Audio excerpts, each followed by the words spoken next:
Mas Daniel Johan, anggota fraksi PKB yang menolak hak angket, apa yang akan terjadi setelah ini? Bagaimana kelanjutan hak angket setelah ini? Anda merasa ini akan jalan terus atau akan terhenti atau akan seperti apa?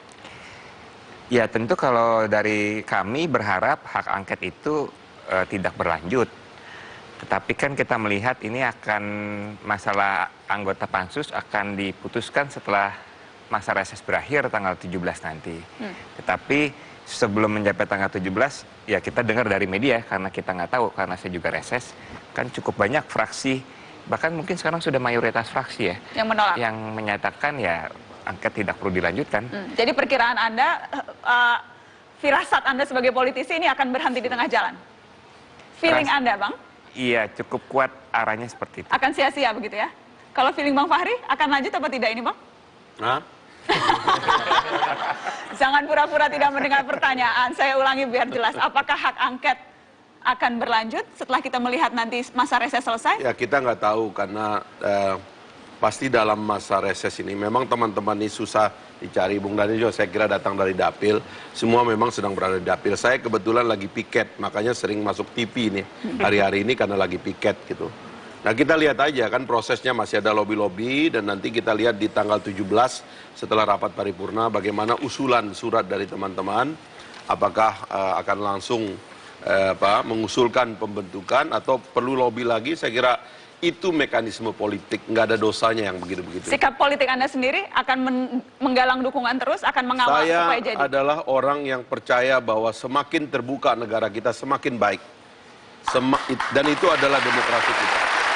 Koalisi menolak hak angket, apa yang akan terjadi prediksi Anda? Prediksi saya pasti gagal ya, kalau fraksi-fraksi berkomitmen. Pasti gagal kalau? Ya, kalau fraksi-fraksi sama komitmennya yang menolak. Karena satu saja fraksi yang tidak hadir di panitia angket, maka itu sudah batal. Jadi sekarang sudah ada 5 fraksi, termasuk fraksi Partai Keadilan Sejahtera. Fraksinya dulu Bang Fahri. Sekarang kan beliau fraksi independen di DPR. Nggak ada fraksi independen. Salah Anda. Jadi Anda fraksi mana Bang Fahri? Ahli tata negara nggak ngerti, nggak ada fraksi independen. Saya jadi ingin tahu Anda mewakili siapa Bang Fahri? Pengadilan negeri, ya. Pengadilan negeri Jakarta Selatan mengatakan saya harus dikembalikan sebagai kader partai, sebagai anggota DPR dan sebagai pimpinan DPR. Baik. Jadi saya ini mau diterima atau tidak, saya adalah anggota fraksi PKS. Oke, tapi kalau orang-orang Bang itu Fahri, tidak tapi kalau terima, pimpinan fraksinya tidak mengakui Anda bagaimana? itu undang-undang, saya nggak peduli dengan ini, saya undang-undang aja. Oke, jadi Ya, kalau manusia tidak relevan, undang-undangnya gimana? undang-undang yang relevan. Terakhir, kalau berjalan terus, apa sikap KPK? Kalau berjalan terus, singkat saja, apa sikap KPK? Saya kira kalau di undang-undang cukup jelas ya, pasal 201 undang-undang MD3 itu ya. Baik. Seluruh perwakilan dari fraksi. Dan KPK saat ini concern pada proses hukum. Kita akan tangani kasus IKTP ini semaksimal mungkin. Teror terhadap penyidik KPK Novel Baswedan Selasa 22 hari yang lalu, di mana yang bersangkutan masih dirawat, itu tidak akan memperlambat atau menghentikan kami.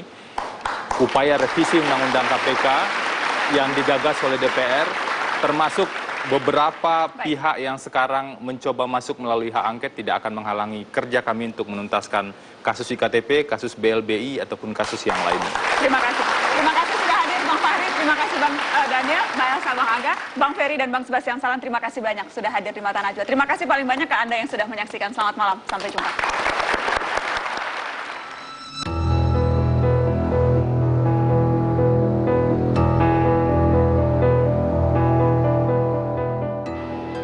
Saat mega korupsi skandal IKTP mencuat, di Senayan upaya mengajukan hak angket mengeras kuat. Seperti menjadi pola di negeri ini, pemberantasan korupsi dibalas perlawanan kepada institusi.